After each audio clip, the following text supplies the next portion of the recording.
네, 소유권 유예 권리하고 있는데요. 대부분 다 민법 시간에 반복돼서 나오는 내용들이죠. 그래서 그 내용 그대로 하면서 등기법적인 특징들만 좀 부과시키면 됩니다. 그리고 지금 하는 내용이요. 어차피 민법 시간에 자세히 다루니까 이해하시는 데까지만 이해하시면 돼요. 또 나중에 계속 반복되니까. 그럼 4 보시면요. 364페이지 이제 임대차가 있죠. 임차권. 자, 임차권도요. 원래 채권이기 때문에 등기할 필요가 없지만 우리 민법에서 부동산 임차권은 등기할 수 있도록 해주고 있습니다. 그러니까 임차권 등기도 이제 가능하기 때문에 우리 부동산 등기법에서 임차권 등기 절차가 나와 있어요. 자, 의의는요, 민법에서도 자세하게 다루는 거죠. 그래서 당사자 일방은 상대방에게 목적물을 사용 수익하게 할 것을 약정하고 상대방은 이제 거기에 대해서 이제 차임을 지급할 것을 약정을 하는 거죠. 그러니까 임대인은 임차인에게 사용 수익하게 해줘야 되고 그 대가로서 임차인은 임대인에게 차임을 지급하는 거죠. 임이라는 것은 대가를 나타내는 한자예요. 대가. 임금 그러면 대가, 일하는 대가, 임금. 차임은 빌리는 대가 이렇게 되는 거죠. 빌리는 대가. 보통 이제 월 단위로 차임을 지급하면 보통 이제 월세 이렇게 하는 거죠. 우리가. 자, 객체는요, 부동산에 대해서 가능하고요. 용익권이기 때문에 전부뿐만 아니라 일부에 대해서도 가능하다. 용익권은 지분에 대해서는 안 된다는 거죠. 보호상용에서 지분에 대해서는 용익권 설정이 안 되는 거고요. 그다음에 내용 보시면요, 주택임대차보호법이 있는데 뭐 상가건물 임대차보호법, 주택임대차보호법에서는 따로 어떻습니까? 이제 거의 등기도 가능하지만은 등기가 없다고 하더라도 주택임대차보호법에서는 이제 주민등록을 마치게 되면 그 다음 날부터 등기 없이도 상가건물 임대차보호법에서는 사업자 등록 이제 신청을 하면 그 다음 날부터 이렇게 대항을 갖는다. 이것은 민법 시간에 나오는 것이고 중요한 건 아니고요. 니은본 보시면요, 자 임차권은 양도가 가능합니다. 자 그러면은 양도가 가능할 때 갑이 임대인이고 을이 임차인이고 병이 이제 임차권을 양수할 때요. 우리 민법에서요. 임차권을 양도한다든지 임차인이 자기 임차물을 전대한다든지 하게 되면은 사용자가 틀려지는 거죠. 자 이럴 때는 임대인의 동의를 받도록 하고 있습니다. 그러니까 임차권을 이렇게 양도할 때는요. 임대인의 동의서를 가져와야 된다. 동의서. 그러나 지상권은 처분할 때는요. 이런 특약에 의해서도요. 금지, 처분금지 특약을 할 수도 없습니다. 그러면 다 무효가 되기 때문에 지상권은 동의 없이 얼마든지 처분할 수 있고요. 전세권도요. 동의 없이 얼마든지 처분할 수도 있습니다. 다만 전세권 같은 경우는 우리 민법에서요. 설정 계약을 하면서요. 처분을 금지 특약을 할 수가 있어요. 설정 계약. 그러면 이제 처분을 못 하게 되는 거죠. 처분할 때는 그때는 이제 동의를 받아야 되는 거고요. 그러니까 설정 행위로 처분금지 특약을 하지 않았으면 얼마든지 자유롭게 처분할 수가 있는 거고요. 그래서 임차권만 이렇게 특별히 이제 임대인의 동의를 얻어서 이제 그 권리는 이제 임차권이 되겠죠. 임차권을 양도하거나 임차물을 이제 전대할 수가 있다는 거죠. 자, 디귿 보시면요. 지상권자나 전세권자, 이런 사람들은 임차할 수가 있습니다. 임차하는 거죠. 그러니까 만약에 갑이라는 사람이 소유자인데, 이 소유자가요, 을이라는 사람한테 전세를 내줬어요. 을한테 전세권을 설정해줬습니다. 전세금은 5억 받고요. 근데 이 전세권자가요, 그 중에 일부를요, 다른 사람한테 임대를 합니다. 자, 임대를 하게 되면 이 전세권자가 임대를 하는 거죠. 그러니까 만약에요. 전세권이 있기 때문에 임차권 등기는 못 합니다. 따로. 그러니까 이렇게는 가능해요. 그러니까 만약에 갑이라는 사람이 만약에 병이라는 사람한테요. 임차권을 설정할 때는 주등기를 합니다. 그래서 병 앞으로요. 임차권 이제 설정 등기를 하게 되는 거죠. 설정 등기. 이렇게. 이건 이제 설정 등기는 주등기를 합니다. 그러면요, 임차권이 설정됐는데 이해가지고 누가 전세에 들어올 수 없어요. 용익권은 서로 양립이 안 됩니다. 용익권들은 내가 전세 살고 있는데 누가 다 임차인 들어올 수는 없잖아요. 내가 전세 살고 있는데 누가 임차인 들어올 수도 없는 거죠. 그러니까 갑이라는 사람이 이 사람한테 전세를 내주고 똑같은 부분에 대해서 다른 사람한테 또 임대해 줄 수는 없는 거죠. 그래서 이해가지고요, 병한테 임대해 줄 수는 없어요. 전세를 내주고 다른 사람한테 임대해 줄 수는 없는 거죠. 그러나 을이라는 사람이 자기가 전세권을 가지고 있는 부분에 대해서요. 다른 사람 병한테요. 임대를 해줄 수는 있습니다. 임대를 설정해 줄 수는 있어요. 그러면 누가 이제 사용권자가 되겠어요? 병이 사용권자가 되겠죠. 이 사람 전세 내줬다고 이 사람 임대를 해줬으니까요. 그 부분은 이 사람이 이제 임차권자, 사용권자 되겠죠. 그러면 이때 임차권자는 습니까? 전세권에 대한 임차권이기 때문에 이거는 부기등기로 하게 됩니다. 부기등기로. 그러니까 이해가지고 병 앞으로 임차권 설정이 되는 것이 아니라 전세권자가 임대를 하게 되면요. 이 전세권자가 임대했다라고 해서 부기등기래요. 그러니까 이 전세권이 주등기가 되고 이것을 근거로 해가지고 부가적으로 이렇게 전세권자가 임차권을 설정했다는 거죠. 보통 이런 일도 많이 있습니다. 물론 등기 자체가 그렇게 많이 되지는 않지만요. 고시원 같은 경우 어떻습니까? 신림동 예전에 가면요. 고시원들 엄청나게 큰 고시원들이 많이 있었어요. 그러면 그 고시원 큰 건물 가지고 있는 사람. 그 건물 사람들이 어떻습니까? 여기 고시원생들 이렇게 일일이 다 관리하는 게 아니에요. 이 사람이 건물 소유자고요. 고시원을 이렇게 영업하는 사람도 있어요. 그걸 하는 사람들. 그러니까 돈은 많이 없고요. 그럼 을이라는 사람이 고시원 전체를 전세를 내버립니다. 그래가서 어떻습니까? 이 사람이 이제 방마다 어떻습니까? 임대를 해주는 거예요. A, B, C 이렇게. 이런 식으로 많이 이루어집니다. 그러니까 건물 소유자 이 사람이 어떻습니까? 일일이 방 한 칸 다 임대해주고 하는 건 아니에요. 건물을 가지고 있으면 이 사람은 그냥 소유만 하고 있고 전세를 내주면 이 전세를 받아가지고 하나씩 이제 방 한 칸씩 이제 임대를 해주는 거죠. 임대를. 그러니까 전세권자가 임차할 수가 있다는 거죠. 이렇게. 그럴 때 이제 부기 등기를 한다는 거예요. 그래서 지상권이라고 되어 있는데 지상권뿐만 아니라 지상권자도 자기 토지 일부를 어떤 다른 사람한테 임대해 줄 수 있고요. 전세권자도 임대해 줄 수도 있고요. 자, 그러면 이런 경우에는 전세권자나 지상권자가 임차권을 설정해 주기 때문에 이때는 오른쪽에 부기 등기를 한다는 거죠. 소유자가 설정해 줄 때는 주등기로 하겠지만 전세권자나 지상권자가 설정해 줄 때는 이렇게 부기 등기를 한다는 거죠. 그럼 밑에는 임차권 등기명령제도. 등기명령제도는 예전에 잠깐 소유권 보존 등기할 때 잠깐 설명드렸던 거죠. 그래서 여러분 주택임대차법 시간에 좀 더 자세히 다루게 됩니다. 그러니까 갑이라고 하는 사람이 이제 의뢰에게 주택에 대한 주택에 대한 임차권이 설정됐습니다. 그래서 주택을 2년간 월세는 이렇게 하죠. 주택에 대해서 2년간 하고요. 월세는 뭐 한 달에 100만 원 해가지고 이게 차임이 되겠죠. 차임해가지고 이 사람이 임대인, 이 사람이 이제 임차인. 전세도 등기 안 해주는데 임대차 등기해 주는 경우 거의 없죠. 그러면 주택 같은 경우는요. 비록 이 사람이 등기가 안 돼 있다고 하더라도 주민등록, 점유를 하면서 어떻습니까? 주민등록을 갖추게 되면 그 다음 날부터요. 등기된 것과 동일하게 대항력을 인정해 줍니다. 그러면 이때 임대차가 시작이 돼가지고요. 2년 이렇게 있습니다. 2년. 그럼 2년 동안요. 이 사람은 처음에 이제 점유를 승계 받겠죠. 점유를 이전 받고요. 이제 점유하겠죠. 갑으로부터 이제 점유를 넘겨받은 다음에 이 사람은 이 기간 동안에요. 주민등록이 돼 있으면 전입신고하면 이제 주민등록 되는 거죠. 그럼 주민등록 돼 있으면 어떻습니까? 이렇게 대항력이 발생하는 거죠. 대항력이 발생하고요. 그 계약서에 어떻습니까? 확정일자까지 받게 되면 이 확정일자 순서에 따라서요. 이 사람이 그 보증금에 대해서 우선변제도 받게 됩니다. 우선변제. 그러니까 우리가 전입신고할 때 어떻습니까? 항상 이렇게 계약서 들고 와서 확정일자를 받는 거죠. 그러면 확정일자에 따라서 확정일자를 받는 것은요. 보증금 우선변제를 위해서요. 그럼 보증금 어디 써져 있습니까? 주민등본에는요. 주민등록부에는 보증금이 안 써져 있잖아요. 그럼 보증금이 써져 있는 곳은 계약서죠. 계약서의 보증금의 확정일자를 받아야 되는 거죠. 만약에 이렇게 확정일자를 안 받아놓으면요. 원래는 이 사람 보증금 2억인데 나중에 후순위 저당권자였는데 사실은 3억이다, 5억이다 이렇게 주장해버리면 후순위자가 손해볼 수 있기 때문에요. 이런 것들을 바꾸지 못하도록 하기 위해서요. 확정일자 보증금을 받도록 하는 거죠. 자, 이래서 이 사람이 이렇게 살고 있었습니다. 그래서 보증금도 우선변제를 받을 수 있어요. 근데 보증금이요, 이 사람이. 그러면 월세는 월 100이고요. 보증금이 만약에 2억이라고 해보죠. 2억이에요. 자, 그러면 계약 기간이 다 끝나게 되면 어떻습니까? 이 사람이 이제 보증금 줘야 되겠죠. 계약 기간이 끝났으니까 어떻습니까? 계약 기간, 주민등록에서 공시되는 거예요. 그러니까 등기가 돼 있었을 때는요, 그냥 등기부에는 다 기록이 됩니다. 주민등록 한 날짜, 그 다음날, 그때부터 대항력 갔기 때문에 그 다음날, 점유하기 시작한 날, 또 확정일자, 그 다음에 확정일자라 등기를 할 때는 이게 필요 없겠죠. 등기를 그냥 해버리면요, 차임이나 보증금 이런 것들이 다 등기부에 기록이 되는 거예요. 기록이 되기 때문에 등기부에 만약에 등기가 돼 있으면 어떻습니까? 만약에 이 사람이 계약 기간이 다 만료가 됐어요. 만료가 되면 어떻습니까? 만료가 되면요. 용익권적 기능은 소멸하게 되겠죠. 임차권을 소멸하는 거죠. 임차권의 용익권적 기능은 소멸하지만요. 아직 보증금을 못 받았으면요.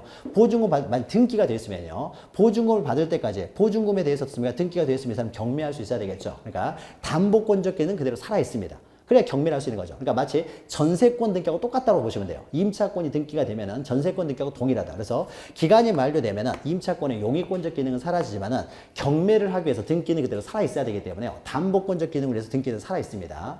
자, 임차권이 등기되어 있으면 전세권 등기된 것과 그냥 동일하게 보시면 되는 거고요. 그런데 이 사람은 등기가 된 것이 아니라요. 주민등록에서 공시가 되고 있죠. 주민등록에서. 자, 등기된 사람이 아닙니다. 자, 주민등록에서 공시가 되고 있습니다. 그러면 이때 일단 존속기간이 만료되면요. 임차권은 소멸하게 되는 거죠. 소멸합니다. 용익권적 기능이 이제 소멸하게 되니까요. 임차권은 소멸하게 됩니다. 자, 그러면 이 사람이 등기가 돼 있었다면 만약에 이 사람이 어떻습니까? 돈을 안 주면 여기서요. 동시행 합류권 행사하면서 계속 살 수는 있어요. 살 수는 있지만은요. 이 사람이 살 수는 있습니다. 살 수는 있는데 만약에 살 수는 있는데요. 이 사람이 이사를 가야 된다라고 했을 때요. 이 사람이 지방으로 발령이 나가지고 지방으로 가야 돼요. 지방으로 가야 되는데 어떻습니까? 내가 만약 등기에서 공시되고 있으면요. 내 보증금이나 이런 것들이 다 등기가 돼 있고요. 등기 순서에 따라서 내가 우선 변제를 받을 수 있기 때문에요. 굳이 어떻습니까? 계속 점유할 필요는 없고요. 그냥 이사 가도 상관이 없는 거죠. 이사가 상관없잖아요. 등기돼 있으니까 그냥 등기부 들고 와서 경매해버리면 되는 거고요. 그러면 등기 순서에 따라 우선 변제를 받으면 되니까. 근데 이 사람은요. 주민등록에서 만약에 공시되고 있다면 어떻습니까? 이 사람이 주민등록에서 공시가 되어 있어요. 주민등록에서 공시가 되고 있기 때문에 어떻습니까? 주민등록을 옮겨버리면, 그래서 이사를 해버리면 어떻습니까? 이 사람은 이제 대항력이 상실돼 버리죠. 대항력이 상실돼 버리면요, 우선 면제도 못 받게 되는 거죠. 그렇죠? 그리고 점유를 상실함과 동시에 어떻습니까? 또 우선 면제도 못 받게 되는 거죠. 그러니까 이 사람은 보증금을 2억을 받아야 되는데, 만약에 보증금이 없으면 어떻습니까? 그냥 나가면 되는 거죠. 보증금 없으니까, 보증금 할 필요 없으니까 계약기간 끝나면 어떻습니까? 그냥 나가면 되는 거예요. 나가면 되는데, 보증금이 있었을 때가 이제 문제가 되는 거죠. 보증금이 있었을 때. 보증금이 있는데, 보증금 우선 면제를 받아야 되는데요. 만약에 주민등록에서 공시되고 있으면요, 이사를 못 간다는 거죠. 계속 버티고 있어야 돼요. 그래야만이 내가 우선 면제를 받을 수 있으니까.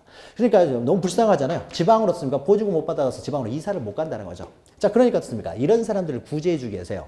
원래 임차권 등기는요, 원래 공동신청에 의해서 이루어지는 것이 원칙인데, 존속기간이 만료돼 가지고 이 사람이 보증금을 못 받은 사람에 대해서는요, 굳이 공동신청서 등기소 올 필요 없고요. 주민등록이 공시되고 있는 사람은, 이런 사람들이요, 법원에 와가지고요, 법원에 와서 임차권 등기 좀 해주세요라고 이렇게 요구를 할 수가 있습니다.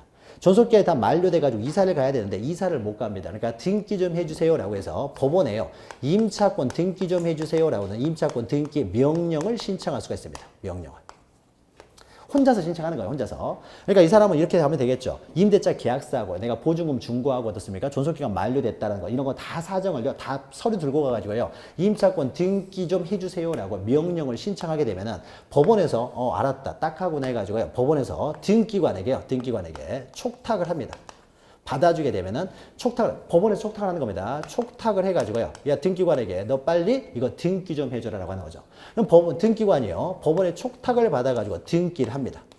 자, 그러면 이 등기를요, 임차권 등기 명령에 의한 등기라고 하는 거죠. 등기 명령. 임차권 등기 명령에서 등기가 됐으니까 어떻습니까? 이제는 이사를 갈 수가 있게 되는 거죠. 그러면 이때 임차권 등기 명령에 관한 내용입니다.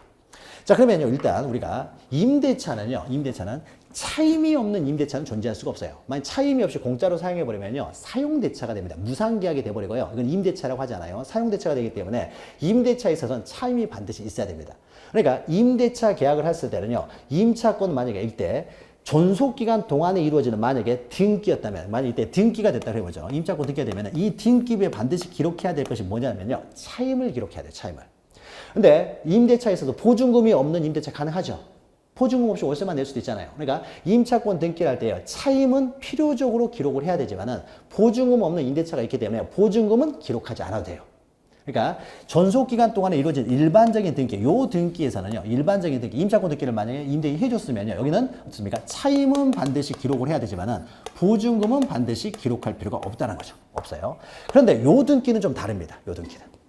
그러니까 당사자 공동신청에 의해서 이루어지는 임차권 등기할 때는 차임을 적고 보증금은 안 적어도 상관이 없는데, 있으면 적을 거예요. 없어도 상관이 없다는 거죠. 반드시 보증금이 있어야 되는 건 아니기 때문에. 그러나 임차권 등기 명령의 이 등기는요, 이 등기를 왜 하는 겁니까?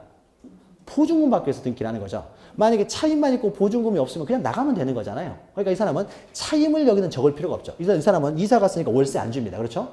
월세 안 줘요. 그렇죠? 이사 가버렸으니까. 그러니까 이 등기에는요, 차임을 이렇게 차임 때문에 적는 것이 아니라요, 보증금을 우선 변제받기 위해서 이루어지는 등기인 거죠. 그러니까 여기는 보증금을 적어요. 그러니까 이 점에서 차이가 있습니다. 그러니까 보증금 우선 변제받기 위해서 등기를 하기 때문에 여기는 보증금을 적고 차임을 적지 않고, 일반적인 임대차에서는요, 차임은 반드시 적고 그러나 보증금은 없어도 상관없고요. 이런 점에서 약간 차이가 있어요. 그러면 이때의 등기는 어떻습니까? 이때의 등기는 보증금을 우선 변제받기 위해서 이루어지는 등기니까 어떻습니까? 여기서 살고 있지 않죠. 이사 가버렸으니까. 그러니까 이 등기는요, 임차권 등기긴 합니다만은요, 용익권적 기능은 전혀 없고, 오로지 담보권적 기능만 있는 이제 등기가 되는 거죠. 마치 우리가 전세가 다 만료된 다음에 이루어지는 등기하고 똑같은 거죠. 남아있는 등기하고 똑같은 거죠. 담보권적 기능만 가지고 있는 등기가 되는 거죠. 담보권적 기능만. 여기 등기는 어떻습니까? 이 등기는 지금 존속기간 동안에 있는 등기라면요, 이 등기는 어떻습니까? 당연히 용익권적 기능도 가지고 있고 담보권적 기능도 가지고 있는 등기가 될 것이고요. 그렇죠? 근데 존속기간이 만료가 돼버리면은 용익권적 기능은 소멸하고 오로지 이제 담보권적 기능만 있는 등기가 되겠죠. 근데 임차권 등기 명령에 의한 등기는요, 존속기간 이후에 이루어지는 등기이기 때문에 처음부터 이것은 담보권적 기능만 가지고 있는 등기가 돼버리는 거죠. 담보권적 기능만 가지고 있는 등기가 됩니다. 자, 그러면 요 내용을 가지고요, 또 보죠. 자, 임차권 등기 명령제도에서요. 주택이나 상가 건물의 임대차가 종료된 후 보증금에서 동그라미 치면 되겠죠. 보증금을 못 받았을 때 나타나는 현상입니다. 보증금을 반환받지 못한 임차인은 일정한 요건을 갖추어 임차주택의 소재지. 자, 밑에다가 소재지. 항상요, 법원이라든지 등기소에 관할은요, 어떤 그 임대인이나 임차인의 주소지를 중심으로 하는 것이 아니라 항상 부동산 소재지를 중심으로 해서 관할권이 정해집니다. 그러니까 예전에 이런 시험 문제도 나왔어요. 그래서 임차권 등기 명령은 임차인의 주소지에서 신청한다. 이러면 틀린 거예요. 항상 부동산 소재지예요. 그러니까 법원도 그렇고 등기소도 그렇고 다 부동산 소재지를 중심으로 해서 관할권이 정해지기 때문에 뭐 임대인의 주소, 임차인의 주소지, 뭐 법원 이래버리면 다 틀립니다. 그래서 부동산이 소재하고 있는 것, 소재지를 관할하는 법원의 임차권 등기 명령을 이제 신청한다는 거죠. 그래서 이제 임차권 등기 명령이 되면은요, 이제 어떻습니까? 자세한 내용은 없지만 이제 임차권 등기 명령에서는 이제 보증금을 기록하고 차임을 기록하지 않는 거죠. 여기서 살지 않으니까 차임을 기록할 필요 없고 이제 보증금을 기록하게 됩니다. 이게 일반적인 등기하고 좀 틀리다는 거죠.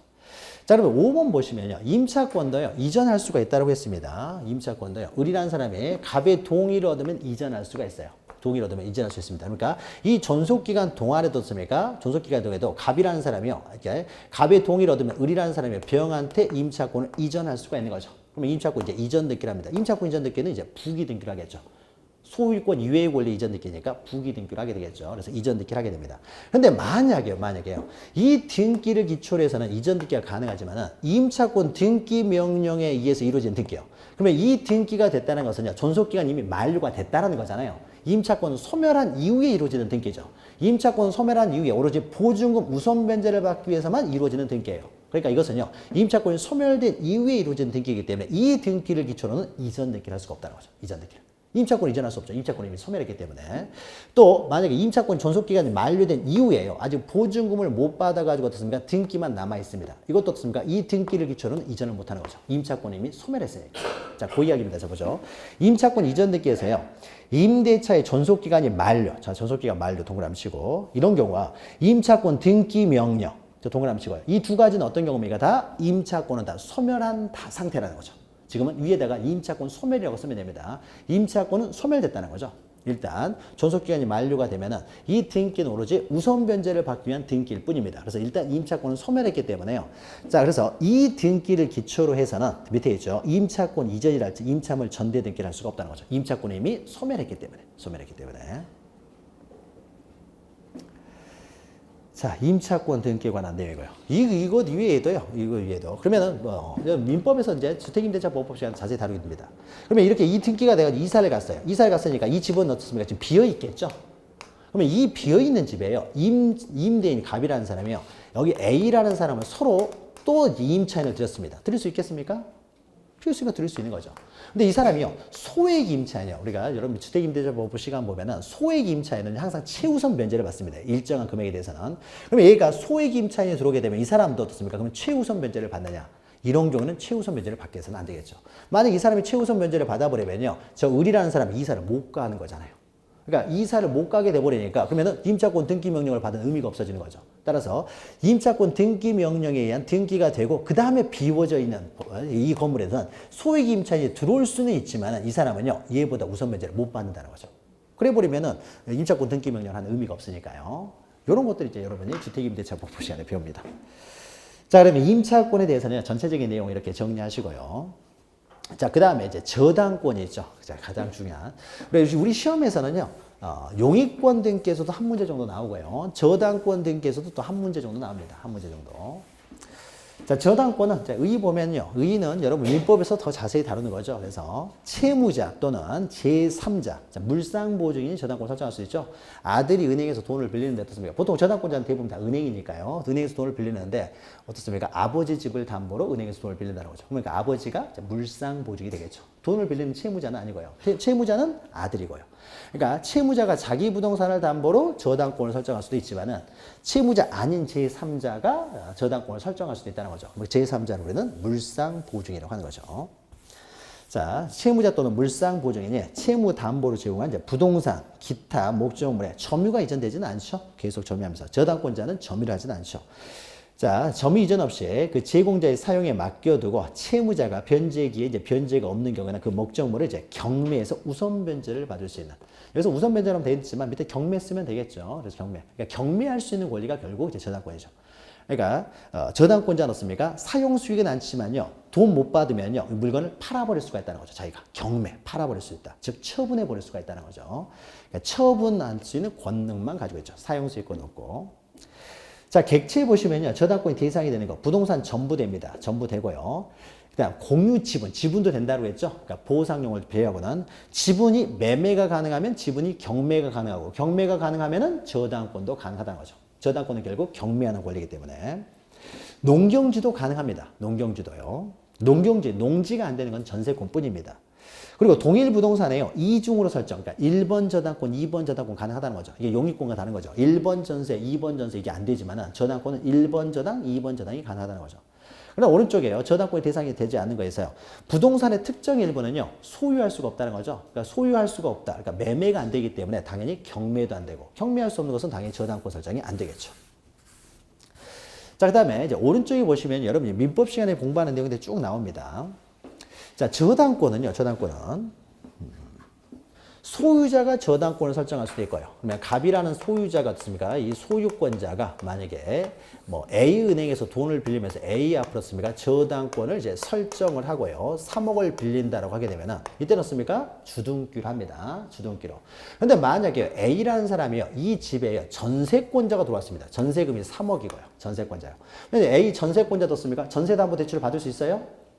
전세담보대출 받잖아요. 그래서 A가 자기의 전세권의 가치가 3억이잖아요. 그러니까 A가 어떻습니까? 전세권자가 B은행 가가지고 전세담보대출을 받습니다. 그러면은 B은행이 어떻습니까? B은행에서 이 전세권을 담보로 돈을 빌려주는 거죠. 그럼 이거는 전세권 저당권이 되겠죠. 소유권에 대해서 갑이 돈 빌리는 거 아니잖아요. 갑이 만약에 전세권을 설정한 다음에요. B은행 가가지고 따로 돈을 빌릴 수도 있는 거죠. 만약에 갑이 빌리면요. 주택담보대출이 되는 거고요. 그렇죠? 이 부동산을 담보로 돈을 빌리는 거죠. 그러면 이때 갑이 돈을 빌리면은 이렇게 돼야 되겠죠. A한테 전세권을 설정을 하면서 3억을 빌려놓고 3억 전세금이 있고요. 그 다음에 저게 뭐 물건이 한 10억 정도 되면요. 갑이라는 사람이 B은행 가가지고 어떻습니까? 또 저당권을 설정하고요. 또 3억 정도 빌릴 수가 있는 거죠. 그러면 이때 소유자가, 그럼 B는 어떻습니까? 전세권에 대한 전세담보대출이 아니라 저 물건, 부동산에 대한 저당권이 되는 거죠. 갑이 돈 빌리면 이렇게 해야 되겠죠. 그럼 어떻습니까? 저 물건 경매되면 A가 먼저 3억 받고 나머지 이제 A가 3억 받고 하게 되겠죠. 그러니까 전세권과 저당권은 양립이 가능합니다. 그러니까 얼마든지 가능하고요. 그래서 소유자가 설정할 때는 이렇게 주등기로 합니다. 주등기로 하는데요. 만약 그것은 소유자가 돈 빌리는 게 아니죠. 전세권자가 전세담보대출을 받는 거예요. 전세권자가 3억짜리 전세권이 있으니까 전세담보대출하면 2억 정도 빌려줄 수 있을 거 아니에요. 그렇죠? 2억 정도 빌려주겠죠. 그러면 이 B라는 사람은 전세권에 대한 저당권이지 소유권에 대한 저당권이 아닙니다. 그럼 이때 전세권의 저당권인 경우에는 이렇게 주등기로 이해하는 것이 아니라 1에 1 이렇게 부기등기라는 거예요. 우리가 아까요. 지상권자가 지상권자가 임대를 합니다. 임차권을 설정할 때는 지상권 밑에 부기등기를 한다는 거죠. 그러니까 1번 전세권에 대한 저당권이라는 거죠. 그러니까 1에 1 이렇게 부기등기를 한다는 거죠. 부기등기. 이렇게.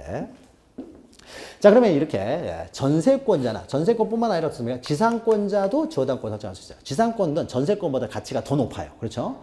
다 고치 높기 때문에 이 지상권을 담보로 은행에서 돈을 빌릴 수도 있습니다. 그러면 이거는 지상권 저당권이 될 것이고 전세권자가 돈을 빌리면은 전세권 저당권자가 되겠죠. 그러니까 소유권뿐만 아니라요. 지상권자나 전세권자도 이렇게 저당권을 설정할 수가 있다는 거죠. 자, 그러면 3번 보시면요.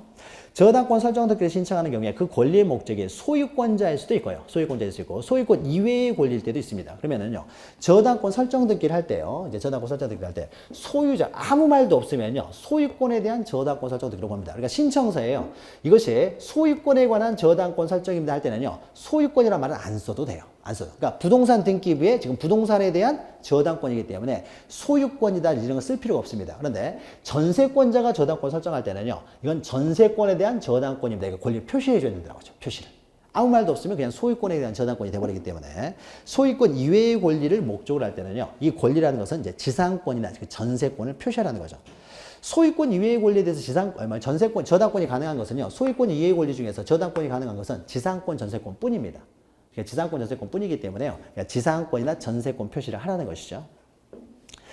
또 4번 보시면 이것은 여러분 또 민법에서 나오는 겁니다. 등기관이 일정한 금액을 목적으로 하지 않은 채권을 담보하는 저당권. 자, 등기관은 빼고요. 여러분 저당권 설정할 때요. 반드시 금전 채권만에 대해서만 저당권 설정할 수 있는 건 아닙니다. 그래서 금액을 목적으로 하지 아니하는 채권을 담보하기 위한 저당권 설정도 가능해요. 이건 민법에 나와 있는 거예요. 그래서 저당권 설정도 가능합니다. 자, 그러나 어떻습니까? 저당권은 금전을 목적으로 하지 않는다고 하더라도요. 결국 경매되면요. 순서대로 돈을 가져가야 되기 때문에요. 이럴 때는요. 그 금전을 목적으로 하지 않는 그 채권의 그 평가액, 금전 평가액을 이제 기록을 해야 된다는 거죠. 그래서 이 사람이 얼마 가져가는지 적어야 되기 때문에 그래서 그 채권 평가액을 기록한다. 자, 여기서 더 중요한 것은요. 평가액을 기록한다 보다도 그 금액을 일정 금액을 목적으로 하지 않는 저 채권을 담보하기 위한 저당권 설정도 가능하다. 이것이 더 중요한 거예요. 자, 이럴 때는 이제 평가액을 기록하고요. 그다음 5번도 이제 민법 내용입니다. 저당권의 효력은요. 저당 부동산에 부합된 물건과 종물에도 미칩니다. 부합물과 종물에도 미쳐요. 자, 종물 부합물에도 미친다는 것은요. 종물 부합물까지 다 경매가 가능하다는 거죠. 경매. 옆에다가 경매관을 쓰면 되겠죠. 그러니까 저당권은 결국 경매하는 권리인데 저당권이 미치는 범위까지 경매를 하는 거죠. 범위까지 경매를 할 수 있어요. 저당권이 미치지 않는 범위는 경매를 못 하는 거고요. 그러니까 저당권 효력이 미친다는 건 결국 경매할 수 있는 범위입니다. 경매할 수 있는 범위. 경매할 수 있는 범위가 부합물이나 종물에 대해서도요. 저당권 효력이 미치기 때문에 경매가 가능하다는 거죠. 그러니까 낙찰자가 어떻습니까? 종물이나 부합물도 당연히 소유권을 취득하게 된다는 거죠. 그러니까 효력이라는 것은 경매할 수 있는 범위를 말하는 거죠. 자, 그래서 5번하고 7번을 보죠. 바로 7번 연결되기 때문에요. 자, 저당권은 부동산의 특정 일부에는 성립될 수 없으므로 그 다음입니다. 이미 설정된 저당권의 효력은 증축된 부분, 증축된 옆에다가요. 부합물이라고 썼어요. 부합물. 부합물에 대해서도 당연히 저당권은 미칩니다. 그러니까 변경 등기를 하지 않는다는 것이다. 이런 거예요. 자, 보죠.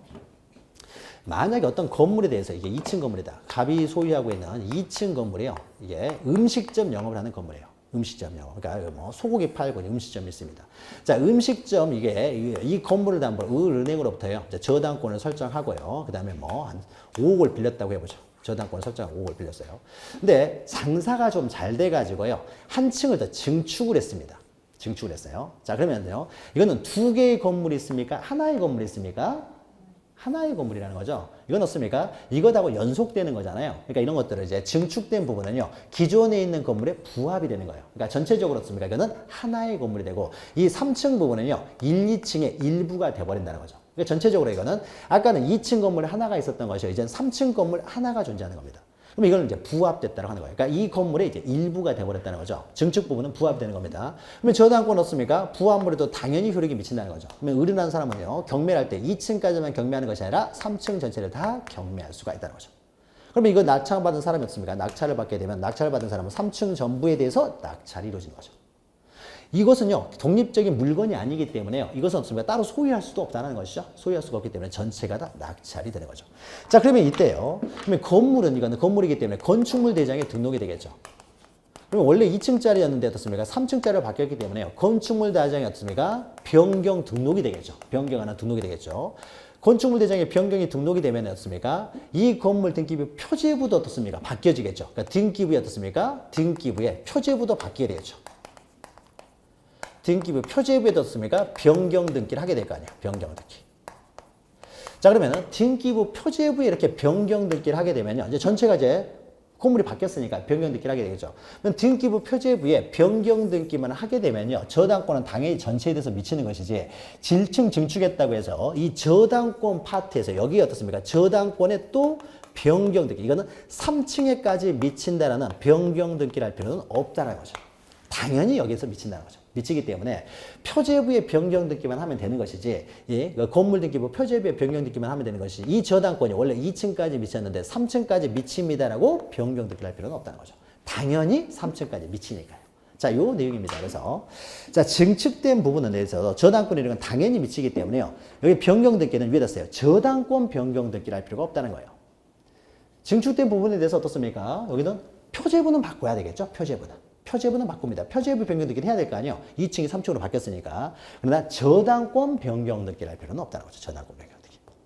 저당권은 당연히 미치기 때문에 변경 등기를 안 해도 당연히 미치기 때문에 저당권 변경 등기를 할 필요는 없다. 그리고 8번은요, 이제 저당권은 수반성, 부종성에서 어떻습니까? 피담보 채권이 없는 저당권은 존재할 수 없기 때문에 채권과 저당권은 항상 세트로만 움직여야 된다는 거죠. 그래서 채권의 이전에 수반대에 항상 저당권이 이전되는 것이지 피담보 채권과 분리하여 저당권만 따로 타인에게 양도하거나 다른 채권에 담보를 하지는 못한다는 거죠. 그럼 저당권은 어떻습니까? 전부를 이전하게 되면 채권이 전부가 넘어갈 것이고요. 저당권은 일부만 이전할 수도 있는 거죠. 일부만. 그렇죠? 그러니까 갑에 대해서 어떻습니까? 갑에 대해서요. 을이라는 사람이 저당권을 가지고 있어요. 피담보 채권이 5억입니다. 저당권 가지고 있는데 이 사람이 어떻습니까? 저당권에 지분 넘길 수가 있다는 거죠. 그래서 저당권에요. 병한테 였습니까? 이 저당권에 5분의 1만 이전을 합니다. 이게 가능합니까? 가능하다는 거죠. 지분만 매매가 가능하니까요. 지분만 저당권 설정도 가능한 거죠. 그러면 5분의 4는 누가 가지고 있어요? 저당권에? 을이 여전히 가지고 있죠. 5분의 4는 을이 가지고 있고요. 5분의 1은 이제 병이 가져야 되겠죠. 그러면 이거 경매되면 어떻습니까? 그 중에 5분의 1은 을이 갖고, 5분의 4는 을이 갖고, 5분의 1은 병이 가져가면 되잖아요. 지분 이전이 가능하겠죠. 그러면 이때 지분, 저당권의 지분만 이전되면 안 되겠죠. 저당권 항상 피담보 채권이 있어야 된다는 거죠. 그러면 5분의 1이니까요. 1억도 한꺼번에 이전이 돼야 되겠죠. 그러니까 1억과 5분의 1이 이전돼야 되겠죠. 채권이 없는 저당권은 존재할 수 없으니까요. 그러니까 일부를 채권액 이전되면요. 저당권도 반드시 일부가 이전되고요. 저당권 일부 이전되면 채권액도 반드시 일부가 이전되게 되는 거죠.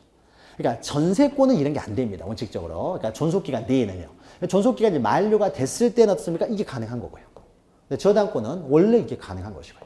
그렇죠? 그래서 일부 지분을 이전할 때는 일부 채권이 이전되고 만약에 저당권이 전부가 이전이 됩니다. 전부가 이렇게 저당권 이전되면 어떻습니까? 채권도 전부가 이전될 것이고 저당권 일부가 이전되면 채권도 일부가 이전되게 되겠죠. 그러니까 저당권이 이게 가능하니까요. 그래서 이것은 이제 그 수반성, 부종성에 관한 내용이고요. 그 다음에 밑에는 근저당권. 근저당권은요, 우리가 등기할 때요, 첫 시간에 잠깐 했죠. 그래서 저당권 설정이 없으면 소유자가 저당권 설정할 때 특정 채권이요. 그러니까 갑이라는 사람이 자기가 소유하는 X 부동산을 뭐 토지를 담보로, 건물을 담보로 해서요. 이 A은행에 와가지고 저당권을 이제 설정하면서 그냥 이 사람이 5억을 빌렸다. 그러면 어떻습니까? 이것은 그냥 일반적인 저당권이에요. 근데 갑이라는 사람이요. A은행에 와가지고 5억 원을 빌리는 것이 아니라 5억 원짜리 마이너스 통장을 만들었어요. 그럼 어떻습니까? 이것은 근저당권이라고 했죠. 근저당권. 그렇죠? 그러니까 5억짜리 마이너스 통장이니까요. 딱 지금 5억이 아닙니다. 그래서 계약 기간에 정해놓는 거죠. 그래서 1년 기간 동안 정해놓고요. 그러니까 1년 기간 동안 5억짜리 마이너스 통장을 받았다는 거죠. 그럼 통장을 받으면요.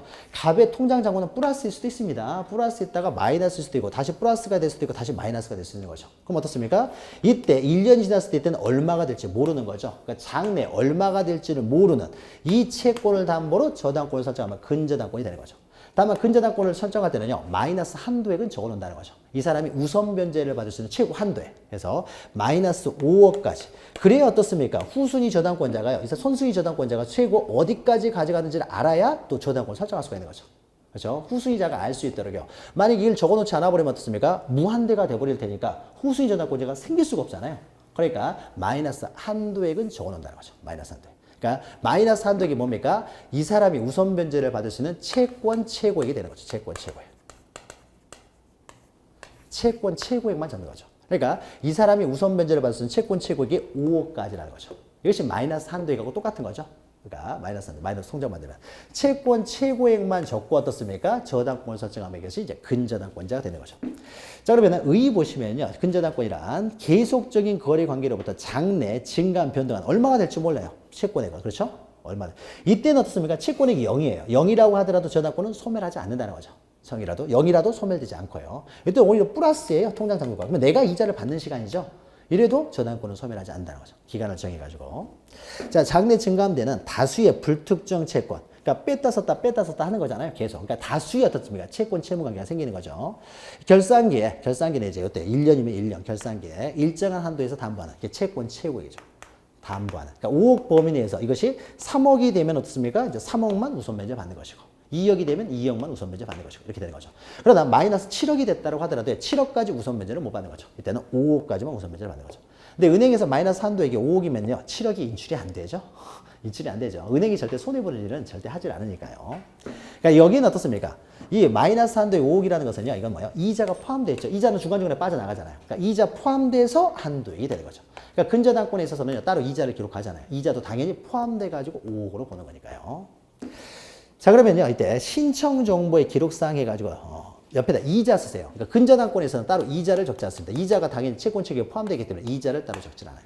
민법에서 나오는 거죠. 이자를 적지 않고. 요거 기억하시고, 그 다음에 이제 구체적인 신청 정보를 적는 내용을 해요. 자, 기억 보시면은요. 자, 근저당권 설정 등기 신청 정보에는 등기 원인이 이것은 일반 저당권이 아니라 근저당권이라는 걸 표시합니다. 그래서 근저당권이라고 표시해요. 그러니까 일반 저당권이 아니라 근저당권이라고 표시하고요. 그 다음에 일반 저당권에서는 피담보 채권액을 적지만 여기는 채권 최고액을 적는 거죠. 채권 최고액. 그 다음에 채무자도 적습니다. 채무자. 그러니까 만약에 이 X토지가요. X토지가 갑의 아버지 을의 것이에요. 을입니다. 그러면 을이 물상 보증이 되겠죠. 그럼 저당권 설정 계약은요. 채무자와 A 사이, 채권자 은행 사이 합니까? 아니면 아버지가 와서 계약을 합니까? 저당권은 누가 설정해 주는 거예요? 소유자가 설정해 주는 거죠. 저당권 설정될 때는요. 을과 A가 공동으로 신청하는 거예요. 을과 A가. 채무자가 신청하는 것이 아니라 소유자가 설정을 해줘야 될 거 아니에요. 소유자가. 그러니까 아버지 집을 담보로 만약에 돈을 빌린다 그러면요. 아버지가 직접 와서 저당권 설정 계약을 하는 거예요. 설정 계약을 합니다. 그럼 저당권 설정자는 이제 이 소유자는 여기 되겠죠. 을이 되겠죠. 을이 되겠죠. 그러니까 갑이 빌리는데 이렇게 표현을 이렇게 해야 되겠네요. 이렇게 하면 되겠죠. 갑이라는 사람이 소유자인데 돈을 빌리는 건 누구냐면요. 이 갑의 아들 을이 돈을 빌린다는 거죠. 그러면 이 사람이 채무자가 되는 거죠. 돈을 빌리는 사람은. 채무자가 된다고 하더라도요. 이 물건의 소유권이 갑에게이기 때문에 갑이 지금 설정해 주는 거죠. 좀 다시요. 갑이 지금 아버지가 소유자면 아버지 이름으로 돼 있을 거 아니에요. 그러니까 아버지가 저당권을 설정해 주는 것이지 아들이 와가지고 자기 것도 아닌 것을 저당권 설정할 수는 없는 것이죠. 그러니까 저당권 설정자는 소유자가 하는 거죠. 그러니까 갑이 만약에 자기가 돈을 빌리면 어떻습니까? 채무자가 저당권을 설정하는 것이고 만약에 물상보증인이 설정한다면 물상보증인과 공동으로 신청하는 거예요. 자, 그러면 이때요. 만약에 물상보증인이요. 저당권을 설정합니다. 그러면 이 사람은 채무자는 아니기 때문에 이때는 채무자를 기록을 합니다. 채무자를. 그러면은 만약에 물상보증이 아니라 갑이 돈을 빌립니다. 갑이 채무자로서 돈을 빌릴 경우에는 그러면 이런 경우에는 어차피 갑이 채무자고 갑이 설정해 주기 때문에 채무자를 기록하지 않아도 되느냐? 이때도 채무자는 기록합니다. 채무자는. 항상 채무자를 기록을 해요. 채무자는 바뀔 수가 있어요. 채무자는 바뀔 수가 있기 때문에 채무자를 일단 기록을 합니다. 그래서 채권 최고액과 그래서 소유자가 채무자인 경우에도요. 항상 채무자는 기록을 합니다. 물상보증인 설정할 때도 채무자 기록하고 이 저당권 설정자가 채무자인 경우에도요. 채무자는 반드시 기록한다는 거죠. 그리고 니은 보시면요. 근저당권에 채권 최고액을 반드시 적게 되는데 이때 채권 최고액은요. 채권자 채무자가 수인인 경우에도 반드시 단일하게 기록한다. 단일하게 기록해야 되지 이걸 구분하여 기록하지 않습니다. 그럼 만약에 채권 최고액 이렇게 단일하게 기록해야 되죠. 그냥 채권자가 여러 명에서 A에 대해서는 뭐 얼마, B에 대해서는 얼마, C에 대해서는 얼마, 채권자가 여러 명 있으면요. 그럼 우리가 등기부를 보고 우리가 알아야 될 건 그거잖아요. 그래서 토탈 얼마냐 이거죠. 만약 이렇게 복잡하게 해놓으면 우리가 알아보지를 못하잖아요. 그러니까 등기는 단순하게 만들어놔야 우리가 쉽게 이해할 수 있기 때문에 야 그래서 토탈 얼마라는 거야 해가지고 단순하게 어떻습니까? 채권 최고액만 단일하게 적어요. 그러니까 이 사람들에 대해서 따로따로 이렇게 있었을 때 채권자가 여러 명이라고 해서요. 구분해서 이렇게 적는 것이 아니라요. 그래서 토탈 얼마라는 거냐 해가지고요. 단일하게 적습니다. 그래야 우리가 쉽게 이해를 할 수 있지. 뭐 여러 사람 적어놓으면 이게 뭔 말인지를 모른다는 거죠. 그러니까 어떻습니까? 그래서 토탈 얼마냐 해서 단일하게 기록하지 구분하여 기록하지 않는다는 거죠. 특히 자주 나오는 내용입니다. 항상 단일하게 적지 구분하여 기록하지 않는다. 그리고 채무자를 기록할 때는 채무자가 여러 명이라고 하더라도 그 채무자는요. 연대 채무자라고 하더라도 단순히 채무자라고만 적습니다. 등기는 간단하게 최대한 우리가 쉽게 이해할 수 있도록 적어야 되기 때문에요. 이 채무자가 연대 채무자라고 하더라도 단순히 채무자라고만 적습니다. 연대 채무는 뭐냐면요. 이런 것을 연대 채무라고 해요. 만약에 A하고 B, C라는 사람이 A, B, C가 갑을병이라고 하죠. 그냥 갑을병. 갑을병이에요. 갑을병이라는 사람이요. 은행에서 돈을 빌립니다. 은행에서 돈을 빌리는데 얼마를 빌리냐면요. 3억을 빌립니다. 그러니까 은행이 3억은 채권자예요. 3억은 채권자입니다. 자, 그러면은 3억 원은 였습니까? 1억짜리 3개로 나눌 수가 있죠. 그러니까 이것은 가분적인 급부예요. 나눌 수가 있다는 거죠. 자, 이렇게 돈을 빌리게 되면요. 그러면 원래는 어떻게 돈을 갚냐면요. 세 사람이 3억을 빌렸을 때는 자기의 부담 부분이 1대 1대 1이다라고 했을 때는요. 이 은행에서는 갑한테 1억, 을한테 1억, 병한테 1억만 청구할 수 있는 게 원칙이에요. 이게 분할해가지고 자기가 부담하는 부분만 채무를 부담합니다. 자, 그렇게 됐을 때 문제가 어떤 문제냐면요. 만약에 이 사람이 돈이 없어버리면 어떻게 됩니까? 그럼 은행에서는 2억밖에 못 받잖아요. 그러니까 여러 사람이 돈을 빌리게 되면요. 그러면은 얘들이 1억 받고 얘 1억 받고 얘한테 돈이 없으면 나는 2억밖에 못 받게 되잖아요. 그러니까 은행에서는 자기 채권의 담보력, 보장력을 강화시키기 위해서요. 이런 식으로 돈을 갚게 하는 것이 아니라요. 갑을병이 있으면은 얘들이 연대채무로 묶어버립니다. 연대채무로. 연대채무로 묶어버리게 되면 A는요. 갑한테도 3억까지 청구할 수 있고요. 을한테도 3억까지, B형한테도 3억까지 청구할 수가 있게 됩니다.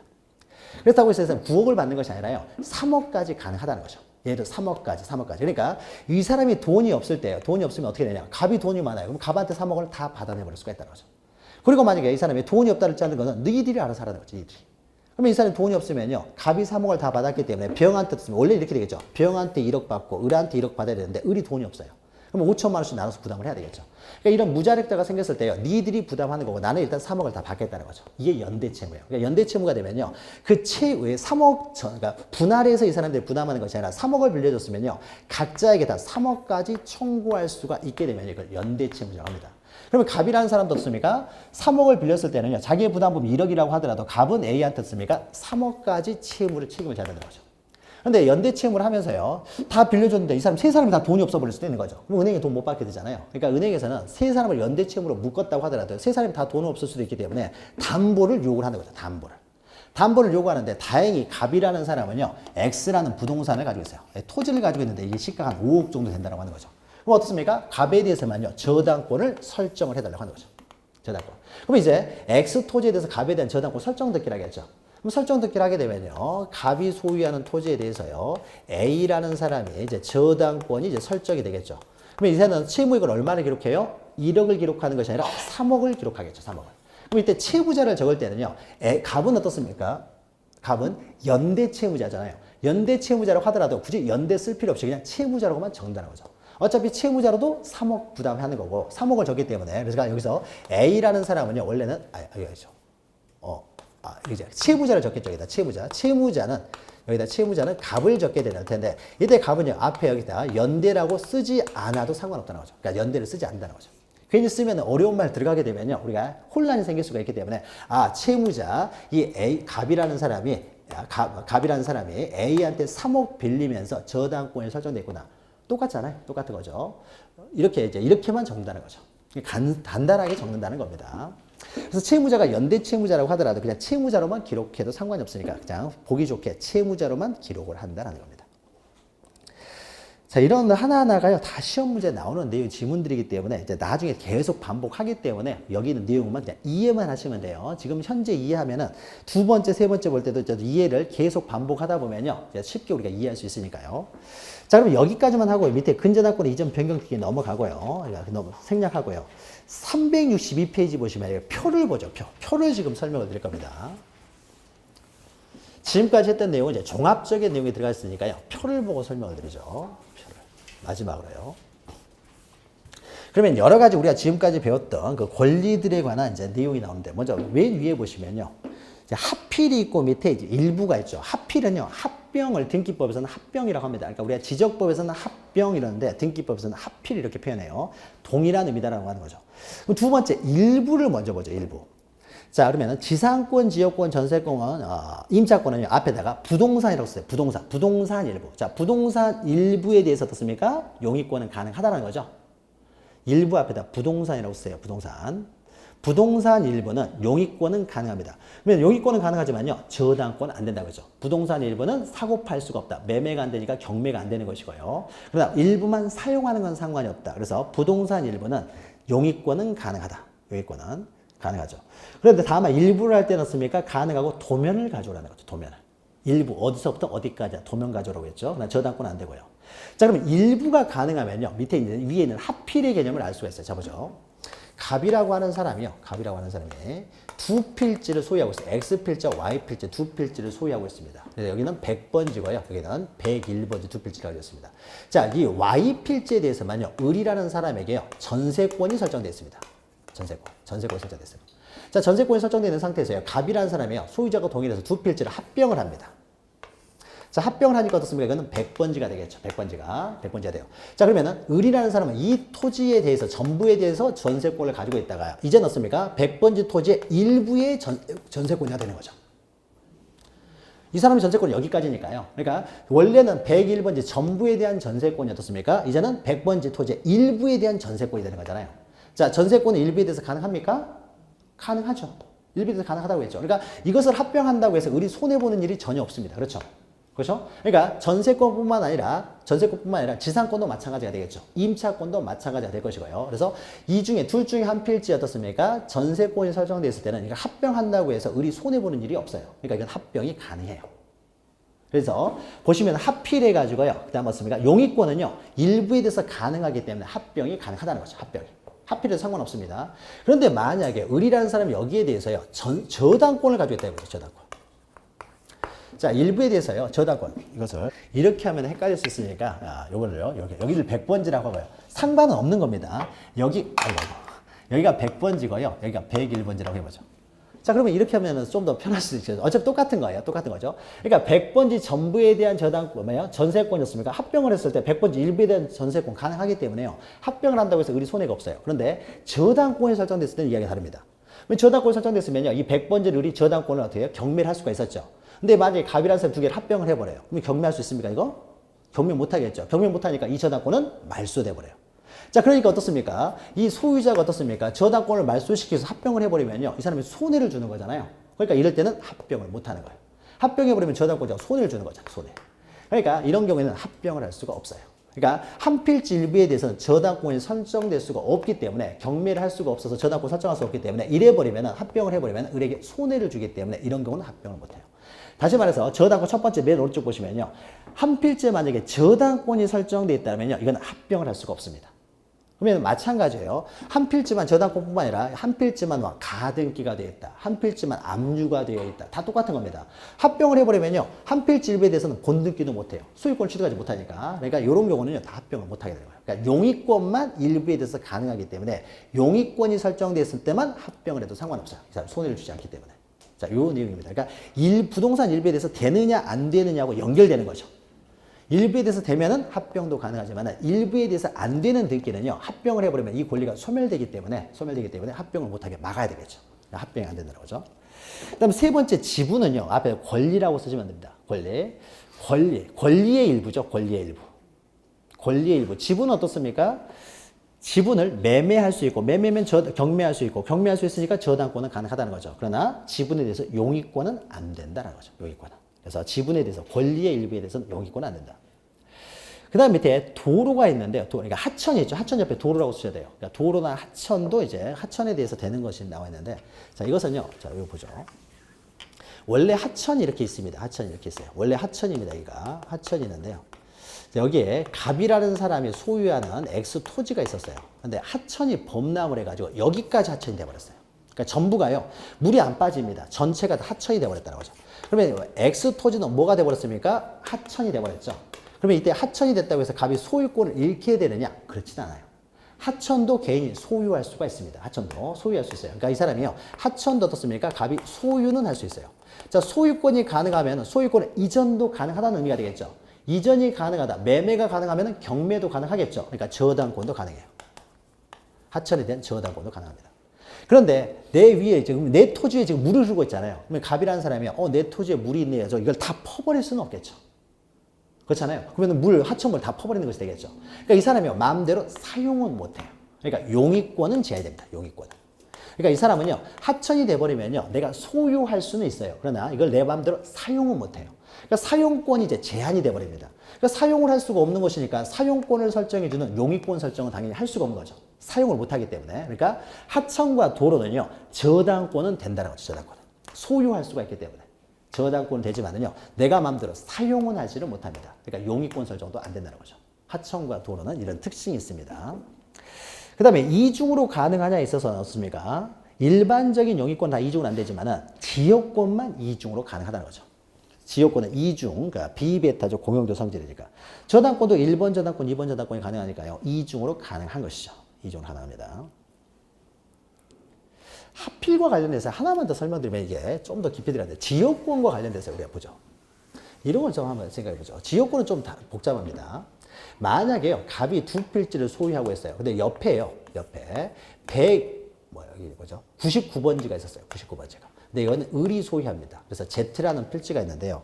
자, 이 토지가 있는데 이 Y 토지가, 이게 을이 소유한 토지입니다. 이 Y 토지가요, 만약에 이 토지를 위한 승역지였어요. 승역지일 수도 있는 거죠. 승역지죠. 그래서 승역지예요. 그러니까 이 토지가 옆에 이제 199번지가 있는데, 이 사람이요, 그러니까 승역지였어요. Z 토지라는 승역지였어요. 근데 이 상태에서 갑이 어떻습니까? 두 토지를 합병을 했어요. 합병을 해도 되겠습니까? 승역지는 일부가 돼도 상관이 없다는 거죠. 그러니까 어떻습니까? 이건 가능해요. 근데 만약에 승역지였으면 가능할 텐데, 만약에 요역지였다고 해보죠. 요역지였다는 것은요, 이 토지가 이제 지역권이 설정되어 있는 토지고요. 이 토지가 이 토지에 대한 요역지예요. 자, 근데 요역지였는데요, 이 요역지하고 자기가 소유하는 다른 토지하고 합병을 해버리면요, 요역지는 한 필지 일부가 될 수가 없다는 거죠. 그러니까 어떻습니까? 그 요역지가 될 수가 없어요. 한 필지 일부다. 그러니까 이거는 합병이 안 되는 거죠. 그러니까 지역권 같은 경우는 이 토지가요, 내가 합병하자는 토지가 다른 토지예요. 승역지였을 때는 어떻습니까? 합병이 가능하지만 요역지였을 때는 합병을 할 수가 없다는 거죠. 그러니까 한 필지 일부에 되느냐 안 되느냐 따지면 되는 거죠. 일부에 되느냐 안 되느냐를 보고 우리가 판단하면 됩니다. 승역지였을 때는 이렇게 합병이 가능하고요. 요역지였을 때는 합병이 안 된다는 거죠.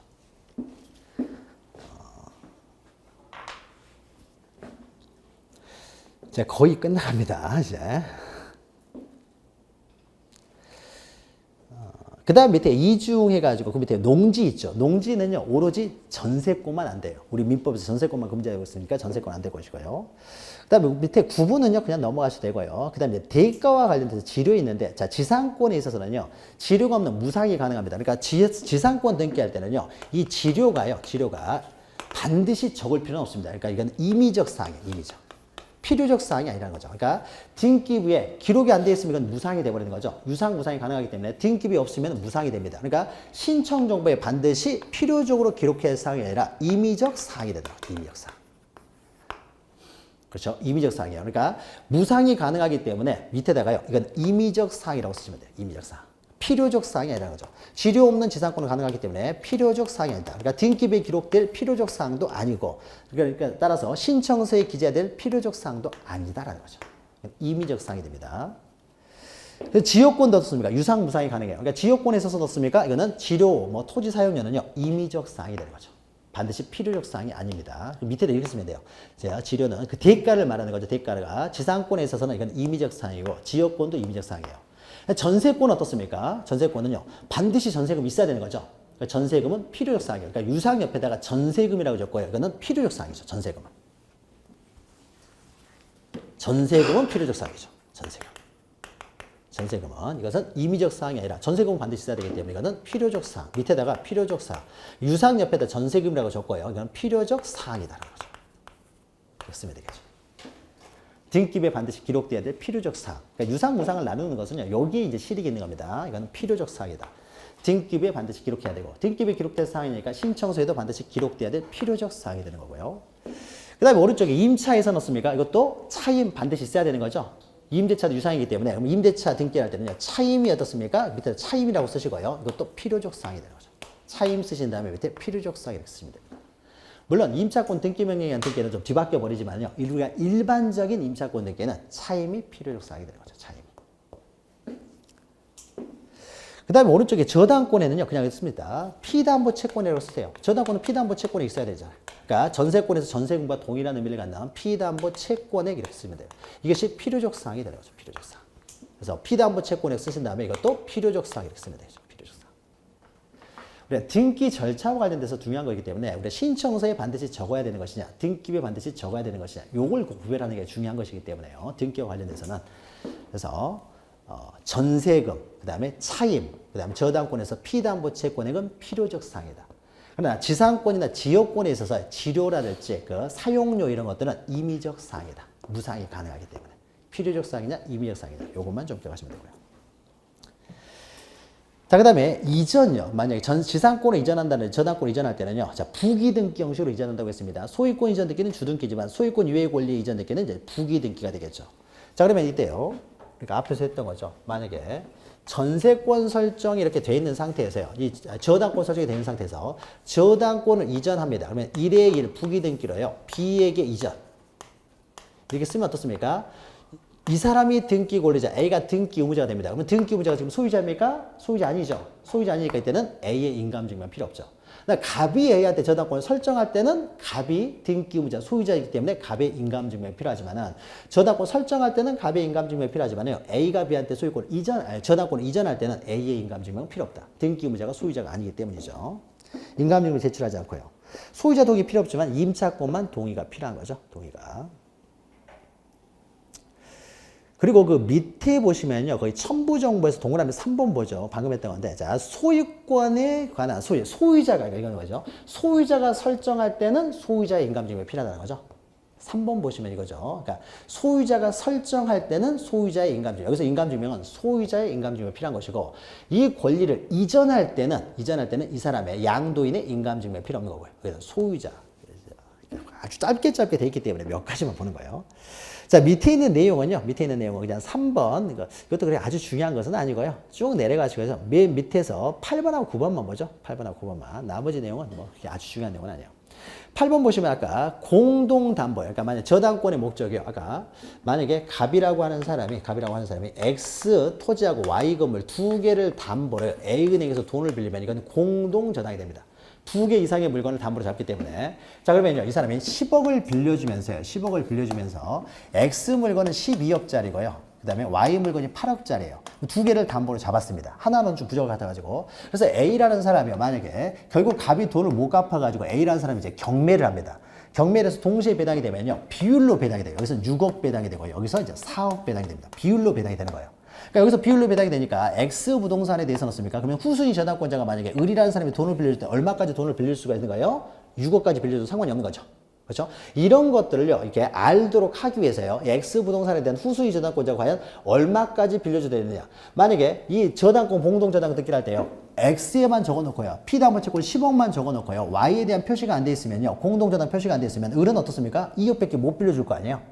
12억짜리인데 10억이 있으니까. 근데 만약에 Y랑 공동저당 관계가 만약에 등기부에 기록되어 있으면 뭐 Y 가치를 보니까 8억 정도 된다. 그러면 여기서 6억만 가져가겠네? 그러면 나는 6억까지 빌려줄 수가 있겠네? 할 수가 있잖아요. 자, 그러니까 이 공동저당을 했을 때는요, 이 공동저당 관계에 있다는 사실을요, X부동산에는 이렇게 적습니다. Y부동산과 공동저당 관계다. Y부동산에는요, X부동산과 공동저당 관계다. 이걸 적어줍니다. 근데 만약에 이렇게 적어주는데요, 이 부동산의 개수가요, 5개가 넘어가 버리면요, 여기다 적기가 힘들다는 거죠. 그때는 따로 공동 담보 목록을 작성합니다. 등기부에 다 기록하기 힘들기 때문에. 그럼 우리가 전세권도 어떻습니까? 2개에 대해서 전세가 설정되면요, 전세도 경매 들어가면 똑같이 이렇게 경매가 돼요. 배당이 된다는 거죠. 그러니까 전세가 2개 이상이면 어떻습니까? 공동전세 관계를 등기부에 기록을 해야 되는데 공동전세 대상이 또 5개 이상이 돼버리면 어떻습니까? 등기부에다 기록하기 힘들기 때문에 공동전세 목록을 작성한다는 거죠. 그러니까 공동담보, 공동전세 목록은 5개 이상일 때만 작성을 한다는 거죠. 5개 이상일 때. 그러니까 4개까지는 그냥 등기부에 기록을 하고요. 5개 이상이면 따로 장부를 만들어서 작성을 한다는 거죠. 그 다음에 마지막 9번은요, 토지거래허가서는요, 예전에 잠깐 설명했죠. 지상권이 거의 소유권에 이제 버금가게 사용을 하기 때문에요, 유사항의 지상권 같은 경우, 대가를 받는 지상권 같은 경우는 토지거래허가서가 필요하다는 거죠. 나머지는 토지거래허가서가 필요 없습니다. 나머지는 토지거래허가구에서 이루어졌다고 하더라도 다른 건 필요 없고요. 지상권만 토지거래허가서가 필요합니다. 물론 소유권 이전, 매매를 원인으로 소유권 이전할 때는 당연히 필요할 것이고, 대가를 지급하고 지상권을 설정하는 경우, 지상권만 이렇게 토지거래허가서가 필요하다는 거죠. 자, 요 내용들을 앞으로 또 계속 반복합니다. 그러니까 반은 민법이고 반은 등기법인데, 그래서 계속 반복을 할 테니까요.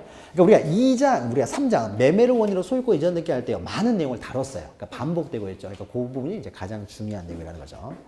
자, 오늘은 여러 가지 권리에 관한 등기에 대해서 이제 모두 마치고요. 다음 시간에 이제 3 해가지고 366페이지 보시면 이제 변경, 경정, 여러 가지 또 각종 등기 살펴보도록 하겠습니다. 수고하셨습니다.